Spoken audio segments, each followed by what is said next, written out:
بسم اللہ الرحمن الرحیم رب اشرح لی صدری ویسر لی امری واحلل عقدۃ من لسانی یفقہوا قولی۔ داستان حضرت یحییٰ علیہ السلام آج اپنے اختتام تک پہنچے گی انشاءاللہ۔ آپ کی خدمت میں عرض کیا کہ یحییٰ علیہ السلام کی ولادت اس کا ایک الگ پورا واقعہ اور کس انداز سے منفرد ہے، اور پھر یحییٰ علیہ السلام کا اس دنیا سے جانا وہ الگ ایک پورا سلسلہ ہے۔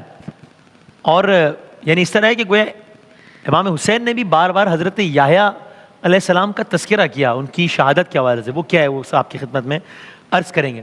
ایک کوئک ریکیپ یہی کہ جناب مریم سلام اللہ علیہا جن کا قرآن پاک نے کیا کیا مرتبہ بتایا آپ کی خدمت میں عرض کیا تھا کہ کہا کہ گویا تمام خواتین پہ ترجیح اور کس طریقے سے وہ سارا آپ نے سنا کہ حضرت زکریا علیہ السلام دیکھتے تھے جناب مریم سلام اللہ علیہا کو عبادت گاہ میں، بے موسمی پھل وہاں پر ہوتے تھے، پوچھا کہ آپ کو کون یہ پھل دیتا ہے؟ کہا اللہ تعالیٰ کھلاتا ہے مجھے۔ پھر جناب زکریا نے دعا کی، اس دعا کے نتیجے میں حضرت یحییٰ علیہ السلام پیدا ہوئے۔ قرآن مجید میں واضح الفاظ میں اللہ تعالیٰ نے بتایا، یہاں تک کہ اس آیت میں نام بھی آیا، یحییٰ نام بھی آیا۔ اللہ تعالیٰ نے سلام پیش کیا جناب یحییٰ کو کہ جب وہ پیدا ہوئے، جب وہ اس دنیا سے جائیں اس طریقے سے۔ اور پھر یحییٰ علیہ السلام کی زندگی آگے بڑھی، یہاں تک کہ ایک واقعہ ہوا، اور اس کو یہ بھی ذہن میں رکھیے گا کہ ہم مسلسل یہ عرض کر رہے ہیں کہ کس انداز سے شیطان نے اللہ تعالیٰ کی بارگاہ سے نکالے جانے کے بعد ایک ایک ایک کر کے ہر جگہ پر اپنا حربہ آزمانے کی کوشش کی۔ چاہے وہ موسیٰ و خضر علیہ السلام کا واقعہ ہو تو وہاں پر کس طریقے سے کسی کو کچھ بھلا دیا، یا حابیل و قابیل کا واقعہ ہو تو وہاں کس طریقے سے قابیل کو بہکا دیا۔ تو یہ بھی ذہن میں رکھیے گا کہ ایک بار پھر شیطان حملہ آور ہونے کی کوشش کر رہا ہے۔ تو معاملہ کیا ہوا؟ معاملہ یہ ہوا کہ حضرت یحییٰ علیہ السلام کا دور ہے، اس دور کا بادشاہ ہے، اور ویسے تو ہم نے سنا ہے بادشاہ کی داستانوں میں کہ فلاں بادشاہ نے یہ کر دیا، فلاں بادشاہ نے ظلم کا یہ پہاڑ توڑ دیا، فلاں بادشاہ نے جس طرح اصحاب کہف کے واقعے میں کہ وہ جو نہیں لوگوں کو کہتا تھا سجدہ کرو مجھے، جو نہیں مانتے تو ان کے ساتھ ظلم کرتا تھا۔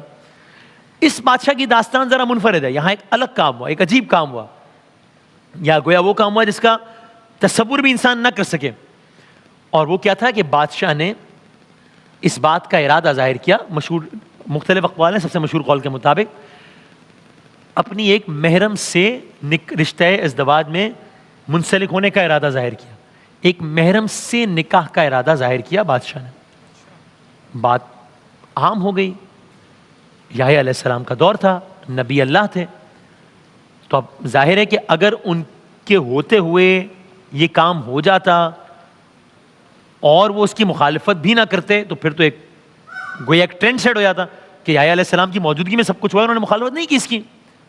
بڑا اہم تھا کہ اس کی کوئی بھی پرائز پے کرنی پڑے۔ یحییٰ علیہ السلام نے اس کے حوالے سے اپنی رائے دی، اس کی مخالفت کی، اگرچہ اس وقت کے کچھ تھے پیشوا جو کہ اس حرام نکاح کے حق میں فتوے دے رہے تھے۔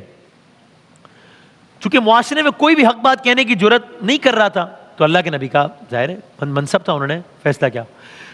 بس ایک قول کے مطابق یحییٰ علیہ السلام خود چل کر وہاں بادشاہ کے محل گئے اور وہاں پر جا کر بھرے دربار میں اس بات کا اظہار کیا، یا کسی بھی اور انداز میں بادشاہ یعنی اپنی رائے کا کھل کر اظہار کیا کہ یہ کام جو بادشاہ کر رہا ہے یہ غلط ہے، اس کی کوئی گنجائش نہیں ہے، یہ حرام ہے۔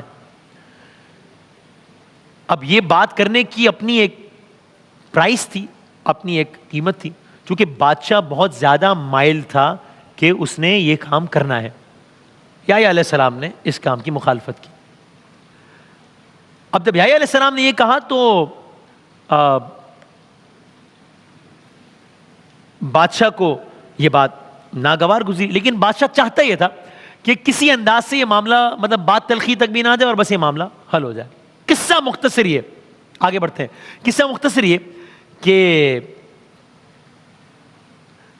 اس عورت نے ایک روز ایک عجیب و غریب شرط عائد کی یحییٰ علیہ السلام کے اس اظہار کے بعد کہ یہ نکاح نہیں ہو سکتا۔ اور وہ شرط کیا تھی؟ اس عورت نے یہ کہا کہ اب یہ تعلق، یہ رشتہ اس وقت تک آگے نہیں بڑھ سکتا جب تک یحییٰ علیہ السلام کو قتل نہ کر دیا جائے، یہ مطالبہ جب تک نہ مانا جائے، میرا تمہارا تعلق آگے نہیں بڑھ سکتا۔ یہاں تک کہا گیا کچھ روایت میں کہ اس نے کہا کہ نہیں، جب تک اس آگے نہیں، یحییٰ علیہ السلام کے بارے میں، جب تک اس کا سر کاٹ کے میرے سامنے، اور آپ یہ واقعہ سنیے گا اور پھر دیکھیے گا کہ امام حسین نے کیا کہا تھا کہ وہ اور کیوں بار بار یاد کیا اور کس انداز سے دو جملے کیا کہے جو کہ دل ہلا دینے والے ہیں. یہ نبی اللہ کی بات ہو رہی ہے. مطالبہ کون کر رہی ہے؟ اگر میں بہت محتاط الفاظ میں بھی کہوں تو ایک یعنی ایک زن فاحشہ مطالبہ کر رہی ہے نبی کے بارے میں کہ تعلق آگے نہیں بڑھتا جب تک کہ سر قلم کر کے میرے سامنے نہ لے آیا جائے. اب بادشاہ نے ابتداً اس مطالبے سے ہٹانے کی کوشش کی مگر بے سود رہا. خاتون نے کہا کہ بات اس وقت تک ختم نہیں ہو سکتی جب تک کہ اس نبی کا سر ایک تشت میں لا کر اس دربار میں نہ لے آیا جائے. اب کیا ہو؟ بات آگے بڑھتی گئی. بادشاہ اپنے طور پہ کوشش کرتا رہا منانے کی, نہ منا پایا. یہاں تک کہ ہوس کے مارے اور نشے میں دھت بادشاہ نے ایک حکم صادر کیا. اور اس حکم کے صادر کرنے کے نتیجے میں کیا ہوا؟ وہ یحییٰ علیہ السلام کہ جو کہ زکریا علیہ السلام کی دعاؤں کے نتیجے میں اس دنیا میں آئے, وہ یحییٰ علیہ السلام کہ جن کا نام قرآن مجید میں صراحت کے ساتھ آیا, وہ یحییٰ علیہ السلام کہ جن کی آمد کی خوشخبری اللہ تعالیٰ نے قرآن مجید میں واضح الفاظ میں دی, وہ یحییٰ علیہ السلام کہ جن کے بارے میں قرآن مجید میں بتایا کہ اس نام کا پہلے کوئی فرد نہیں ہے, وہ یحییٰ علیہ السلام جن کے یوم ولادت میں بھی اور اس دن جب وہ دنیا سے جائیں گے ان پر اللہ تعالیٰ نے قرآن پاک نے سلام بھیجا. آسمان نے یہ منظر دیکھا, وقت کا نبی یحییٰ علیہ السلام ایک رقاصہ کے کہنے پر, اللہ اکبر, ان کا سر کاٹ کر, یہ جملہ کہتے ہوئے بھی انسان کو حیا آتی ہے, انسان عجیب فیل کرتا ہے, رقاصہ کے کہنے پر سر کاٹ کر تشت میں سجا کر دربار میں پیش کیا گیا. گویا اب دربار کا ماحول کوئی عجیب سا تھا کہ یہاں پر بادشاہ بیٹھا ہے, وہاں پر وہ عورت بیٹھی ہے, وہاں پر وہ رقاصہ بیٹھی ہے, وہاں پر وہ زن فاحشہ ہے.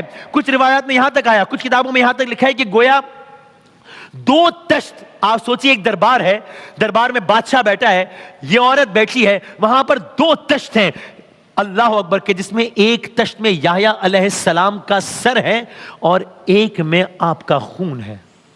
اس انداز سے یحییٰ علیہ السلام کا سر سامنے لایا گیا. اور یوں وہ یحییٰ علیہ السلام جن کی ولادت ہم نے عرض کی تھی کہ کس انداز سے منفرد ہے, ان کی شہادت اس انداز سے ہوئی.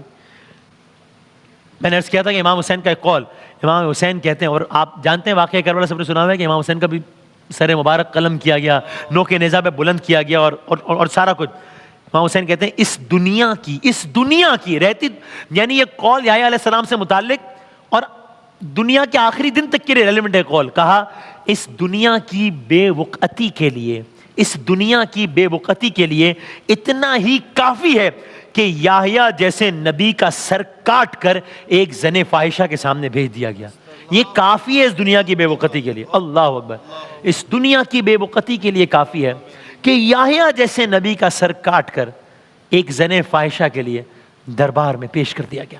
اور یوں اللہ کے نبی جن کی ہم نے آپ سے پوری داستان عرض کی, جو کہ کس انداز سے دنیا میں آئے تھے, انہوں نے اس انداز سے کلمہ حق کہنے پر, اپنی بات پہ قائم رہنے پر جام شہادت نوش کیا. آخری جملہ, بنی اسرائیل, آپ نے بنی اسرائیل کی پوری تاریخ سنی تھی, یہ اتنا بڑا واقعہ ہوا, لیکن بنی اسرائیل کی تاریخ میں یہ کوئی پہلا موقع نہیں تھا کہ کسی نبی کو اس انداز سے قتل کیا گیا ہو. ایک روایت کے مطابق سرکار دو عالم صلی اللہ علیہ وآلہ وسلم نے فرمایا, آخری جملہ, کہ بنی اسرائیل میں لوگ اتنے شقی القلب بھی تھے کہ جہاں دن کے پہلے پہر وہ نبیوں کو قتل کرتے تھے اور دوسرے پہر بازاروں میں کاروبار ہو رہا ہوتا تھا, کہ جیسے کوئی بات ہی نہیں ہوئی.